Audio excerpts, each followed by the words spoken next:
subscribe my channel. ಎಲ್ಲರಿಗೂ ನಮಸ್ಕಾರಗಳು. ಇಂದಿನ ವಿಡಿಯೋದಲ್ಲಿ ನಾವು 6ನೇ ತರಗತಿಯ ವಿಜ್ಞಾನ ವಿಷಯದ ಭಾಗ 1ರಲ್ಲಿನ 4ನೇ ಅಧ್ಯಾಯವಾದ ಸಸ್ಯಗಳನ್ನು ತಿಳಿಯುವುದು ಎಂಬ ಅಧ್ಯಾಯದಲ್ಲಿನ ಅಭ್ಯಾಸದ ಪ್ರಶ್ನೋತ್ತರಗಳನ್ನು ತಿಳಿಯೋಣ ಮಕ್ಕಳೇ. ಅಭ್ಯಾಸದ ಪ್ರಶ್ನೋತ್ತರಗಳನ್ನು ನೋಡೋಣ ಮಕ್ಕಳೇ. ಮುಖ್ಯ ಪ್ರಶ್ನೆ 1, ಈ ಕೆಳಗಿನ ಹೇಳಿಕೆಗಳನ್ನು ಸರಿಪಡಿಸಿ ಬರೆಯಿರಿ ಅಂತ ಕೊಟ್ಟಿದ್ದಾರೆ. ಇಲ್ಲಿ ಕೆಲವು ಹೇಳಿಕೆಗಳನ್ನು ಕೊಟ್ಟಿದ್ದಾರೆ ಮಕ್ಕಳೇ, ಅವು ತಪ್ಪಾಗಿವೆ. ಅವುಗಳನ್ನು ನೀವು ಸರಿಪಡಿಸಿ ಬರಿಬೇಕು. ಎ, ಮಣ್ಣಿನಲ್ಲಿರುವ ನೀರು ಮತ್ತು ಖನಿಜಗಳನ್ನು ಕಾಂಡ ಹೀರುತ್ತದೆ. ಉತ್ತರ, ಮಣ್ಣಿನಲ್ಲಿರುವ ನೀರು ಮತ್ತು ಖನಿಜಗಳನ್ನು ಬೇರು ಹೀರುತ್ತದೆ. ಬಿ, ಎಲೆಗಳು ಸಸ್ಯವನ್ನು ನೇರವಾಗಿ ನಿಲ್ಲುವಂತೆ ಹಿಡಿದಿಡುತ್ತವೆ. ಉತ್ತರ, ಬೇರುಗಳು ಮತ್ತು ಕಾಂಡ ಸಸ್ಯವನ್ನು ನೇರವಾಗಿ ನಿಲ್ಲುವಂತೆ ಹಿಡಿದಿಡುತ್ತವೆ. ಸಿ, ಬೇರುಗಳು ಎಲೆಗಳಿಗೆ ನೀರನ್ನು ಸಾಗಿಸುತ್ತವೆ. ಉತ್ತರ, ಕಾಂಡವು ಎಲೆಗಳಿಗೆ ನೀರನ್ನು ಸಾಗಿಸುತ್ತದೆ.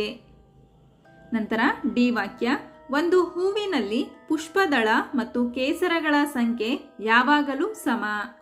ಉತ್ತರ, ಒಂದು ಹೂವಿನಲ್ಲಿ ಪುಷ್ಪದಳ ಮತ್ತು ಕೇಸರಗಳ ಸಂಖ್ಯೆ ಬೇರೆ ಬೇರೆಯಾಗಿರುತ್ತದೆ. ಈ ವಾಕ್ಯ, ಒಂದು ಹೂವಿನಲ್ಲಿ ಪುಷ್ಪ ಪತ್ರಗಳು ಒಟ್ಟಿಗೆ ಸೇರಿದ್ದರೆ ಅದರ ಪುಷ್ಪದಳಗಳು ಸಹ ಒಟ್ಟಿಗೆ ಸೇರಿರುತ್ತವೆ. ಉತ್ತರ, ಒಂದು ಹೂವಿನಲ್ಲಿ ಪುಷ್ಪ ಪತ್ರಗಳು ಒಟ್ಟಿಗೆ ಸೇರಿದ್ದರೆ ಅದರ ಪುಷ್ಪದಳಗಳು ಒಟ್ಟಿಗೆ ಸೇರಿರಬಹುದು ಅಥವಾ ಸೇರದೆಯೂ ಇರಬಹುದು.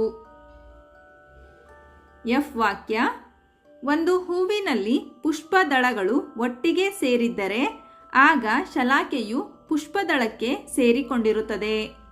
ಉತ್ತರ, ಒಂದು ಹೂವಿನಲ್ಲಿ ಪುಷ್ಪದಳಗಳು ಒಟ್ಟಿಗೆ ಸೇರಿದ್ದರೆ ಆಗ ಶಲಾಕೆಯು ಪುಷ್ಪದಳಕ್ಕೆ ಸೇರಿಕೊಂಡಿರಬಹುದು ಅಥವಾ ಸೇರಿಕೊಳ್ಳದೇ ಇರಬಹುದು. ನಂತರ ಪ್ರಶ್ನೆ 2, ಕೋಷ್ಟಕ 4.3ರಲ್ಲಿ ನೀವು ಅಧ್ಯಯನ ಮಾಡಿದ್ದಂತೆ ಎ, ಒಂದು ಎಲೆ, ಬಿ, ಒಂದು ತಾಯಿ ಬೇರು ಮತ್ತು ಸಿ, ಒಂದು ಹೂವಿನ ಚಿತ್ರವನ್ನು ರಚಿಸಿ ಅಂತ ಕೊಟ್ಟಿದ್ದಾರೆ ಮಕ್ಕಳೇ. ನೋಡಿ ಮಕ್ಕಳೇ, ನೀವು ಸಹ ಎಲೆಯ ಚಿತ್ರವನ್ನ ಬಿಡಿಸಿ ಅವುಗಳ ಭಾಗಗಳನ್ನು ಬರೆಯಿರಿ. ನಂತರ ತಾಯಿ ಬೇರು, ನಂತರ ಹೂವಿನ ಚಿತ್ರವನ್ನ ಬಿಡಿಸಿ ಅವುಗಳ ಭಾಗಗಳನ್ನು ಬರೆಯಿರಿ ಮಕ್ಕಳೇ. ಪ್ರಶ್ನೆ 3, ನಿಮ್ಮ ಮನೆ ಅಥವಾ ನಿಮ್ಮ ಅಕ್ಕಪಕ್ಕದಲ್ಲಿ ಎತ್ತರವಾಗಿರುವ ಆದರೆ ದುರ್ಬಲ ಕಾಂಡವಿರುವ ಒಂದು ಸಸ್ಯವನ್ನು ಕಾಣಬಲ್ಲಿರಾ? ಅದರ ಹೆಸರು ಬರೆಯಿರಿ. ಇದನ್ನು ಯಾವ ಗುಂಪಿಗೆ ವರ್ಗೀಕರಿಸುವಿರಿ? ಉತ್ತರ, ಹೌದು, ನಮ್ಮ ಮನೆಯ ಪಕ್ಕದಲ್ಲಿ ಎತ್ತರವಾಗಿರುವ ಆದರೆ ದುರ್ಬಲ ಕಾಂಡವಿರುವ ಕುಂಬಳಕಾಯಿ ಸಸ್ಯವಿದೆ. ಇದನ್ನು ಬಳ್ಳಿಗಳ ಗುಂಪಿಗೆ ಸೇರಿಸಲಾಗಿದೆ. ಪ್ರಶ್ನೆ 4, ಕಾಂಡದ ಕಾರ್ಯವೇನು? ಉತ್ತರ, ಕಾಂಡವು ಸಸ್ಯಕ್ಕೆ ಆಧಾರವಾಗಿರುತ್ತದೆ. ನಂತರ ಕಾಂಡವು ಎಲೆ, ರೆಂಬೆ, ಮೊಗ್ಗು, ಹೂವು, ಹಣ್ಣುಗಳನ್ನು ಹೊಂದಿರುತ್ತದೆ. ಕಾಂಡವು ಎಲೆಗಳಿಗೆ ಮತ್ತು ಸಸ್ಯ ಭಾಗಗಳಿಗೆ ನೀರು ಮತ್ತು ಖನಿಜಗಳನ್ನು ತಲುಪಿಸುತ್ತದೆ. ಪ್ರಶ್ನೆ 5, ಈ ಕೆಳಗಿನ ಯಾವ ಎಲೆಗಳಲ್ಲಿ ಜಾಲಿಕಾ ರೂಪ ಸಿರಾ ವಿನ್ಯಾಸವಿದೆ?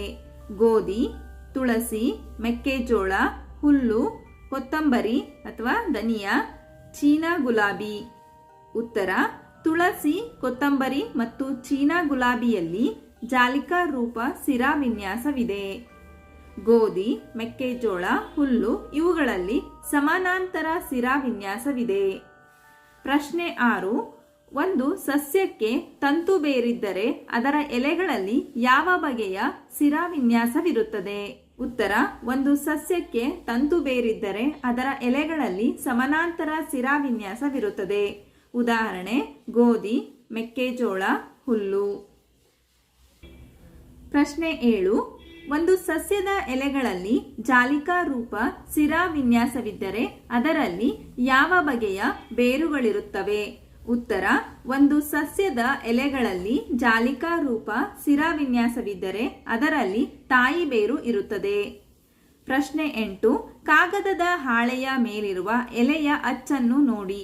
ಅದರ ಸಸ್ಯದಲ್ಲಿ ತಾಯಿ ಬೇರು ಇದೆಯೇ ಅಥವಾ ತಂತು ಬೇರು ಇದೆಯೇ ಎಂದು ಕಂಡುಹಿಡಿಯಲು ನಿಮಗೆ ಸಾಧ್ಯವೇ? ಉತ್ತರ, ಸಾಧ್ಯವಿದೆ. ಕಾಗದದ ಹಾಳೆಯ ಮೇಲಿರುವ ಎಲೆಯ ಅಚ್ಚಿನಲ್ಲಿ ಜಾಲಿಕಾ ರೂಪದ ಸಿರಾ ವಿನ್ಯಾಸವಿದ್ದರೆ ಅದರಲ್ಲಿ ತಾಯಿ ಬೇರು ಮತ್ತು ಸಮಾನಾಂತರ ಸಿರಾ ವಿನ್ಯಾಸವಿದ್ದರೆ ತಂತು ಬೇರು ಇರುತ್ತದೆ. ಪ್ರಶ್ನೆ 9. ಹೂವಿನ ಭಾಗಗಳು ಯಾವುವು? ಉತ್ತರ: ಹೂವಿನ ಮುಖ್ಯ ಭಾಗಗಳು ಪುಷ್ಪಪತ್ರ, ಪುಷ್ಪದಳ, ಕೇಸರ, ಶಲಾಕೆ.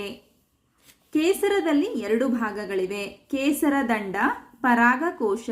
ನಂತರ ಶಲಾಕೆಯಲ್ಲಿ 3 ಭಾಗಗಳಿವೆ: ಅಂಡಾಶಯ, ಶಲಾಕನಳಿಕೆ, ಶಲಾಕಾಗ್ರ. ಪ್ರಶ್ನೆ 10. ಈ ಕೆಳಗಿನ ಯಾವ ಸಸ್ಯಗಳಲ್ಲಿ ಹೂಗಳಿವೆ? ಹುಲ್ಲು, ಮೆಕ್ಕೆಜೋಳ, ಗೋಧಿ, ಮೆಣಸಿನಕಾಯಿ, ಟೊಮ್ಯಾಟೊ, ತುಳಸಿ, ಅರಳಿ, ಬೀಟೆ ಮರ, ಆಲ, ಮಾವು, ನೇರಳೆ, ಸೀಬೆ, ದಾಳಿಂಬೆ, ಪಪ್ಪಾಯ, ಬಾಳೆ, ನಿಂಬೆ, ಕಬ್ಬು, ಆಲೂಗಡ್ಡೆ, ಕಡಲೆಕಾಯಿ. ಉತ್ತರ: ಕೊಟ್ಟಿರುವ ಎಲ್ಲ ಸಸ್ಯಗಳಲ್ಲಿ ಹೂಗಳಿರುತ್ತವೆ, ಆದರೆ ಹುಲ್ಲು, ತುಳಸಿ, ಅರಳಿ, ಕಬ್ಬು, ಆಲಗಳಲ್ಲಿ ಹೂಗಳು ಬಹಳ ಚಿಕ್ಕದಾಗಿ ಕಾಣಿಸುತ್ತವೆ. ಮಾವು, ನೇರಳೆ, ಸೀಬೆ, ದಾಳಿಂಬೆ, ಪಪ್ಪಾಯ, ಬಾಳೆ, ನಿಂಬೆ ಮುಂತಾದವುಗಳಲ್ಲಿ ಹೂಗಳು ಸ್ವಲ್ಪ ದೊಡ್ಡದಾಗಿದ್ದು ಕಾಣಿಸುತ್ತವೆ. ಪ್ರಶ್ನೆ 11. ಆಹಾರವನ್ನು ತಯಾರಿಸುವ ಸಸ್ಯದ ಭಾಗ ಮತ್ತು ಪ್ರಕ್ರಿಯೆಯನ್ನು ಹೆಸರಿಸಿ. ಉತ್ತರ: ಆಹಾರವನ್ನು ತಯಾರಿಸುವ ಸಸ್ಯದ ಭಾಗ ಎಲೆ. ಆಹಾರ ತಯಾರಿಸುವ ಪ್ರಕ್ರಿಯೆಯನ್ನು ದ್ಯುತಿ ಸಂಶ್ಲೇಷಣೆ ಎನ್ನುವರು. ಪ್ರಶ್ನೆ 12. ಹೂವಿನ ಯಾವ ಭಾಗದಲ್ಲಿ ನೀವು ಅಂಡಾಶಯವನ್ನು ಕಾಣುತ್ತೀರಿ? ಉತ್ತರ: ಹೂವಿನ ಶಲಾಕೆಯಲ್ಲಿ ಅಂಡಾಶಯವನ್ನು ಕಾಣುತ್ತೇವೆ. ಇದು ಹೂವಿನ ಶಲಾಕಾಗ್ರದ ಅತ್ಯಂತ ಕೆಳಭಾಗದಲ್ಲಿದೆ. ಪ್ರಶ್ನೆ 13. ಪುಷ್ಪಪತ್ರಗಳು ಪ್ರತ್ಯೇಕವಿರುವ ಮತ್ತು ಪುಷ್ಪಪತ್ರ ಸೇರಿರುವ 2 ಸಸ್ಯಗಳನ್ನು ಹೆಸರಿಸಿ. ಉತ್ತರ: ಪುಷ್ಪಪತ್ರಗಳು ಪ್ರತ್ಯೇಕವಿರುವ ಸಸ್ಯಗಳು ಗುಲಾಬಿ ಮತ್ತು ಕಮಲ. ಪುಷ್ಪಪತ್ರ ಸೇರಿರುವ ಸಸ್ಯಗಳು ದಾಸವಾಳ, ಹತ್ತಿ. ಹಾಗಾದರೆ ಮಕ್ಕಳೇ, ಈ ಅಧ್ಯಾಯದಲ್ಲಿ ಅಭ್ಯಾಸದಲ್ಲಿರ್ತಕ್ಕಂತಹ ಎಲ್ಲ ಪ್ರಶ್ನೆಗಳಿಗೆ ನಿಮಗೆ ಉತ್ತರ ಲಭಿಸಿದೆ ಅಂತ ನಾನು ಭಾವಿಸ್ತಾ ಇದ್ದೀನಿ. ಧನ್ಯವಾದಗಳು. ನಮ್ಮ ವಿಡಿಯೋ ಇಷ್ಟವಾದಲ್ಲಿ ಪ್ಲೀಸ್ ಸಬ್ಸ್ಕ್ರೈಬ್ ಮಾಡಿ, ಲೈಕ್ ಮಾಡಿ, ಶೇರ್ ಮಾಡಿ, ಪ್ರೋತ್ಸಾಹಿಸಿ.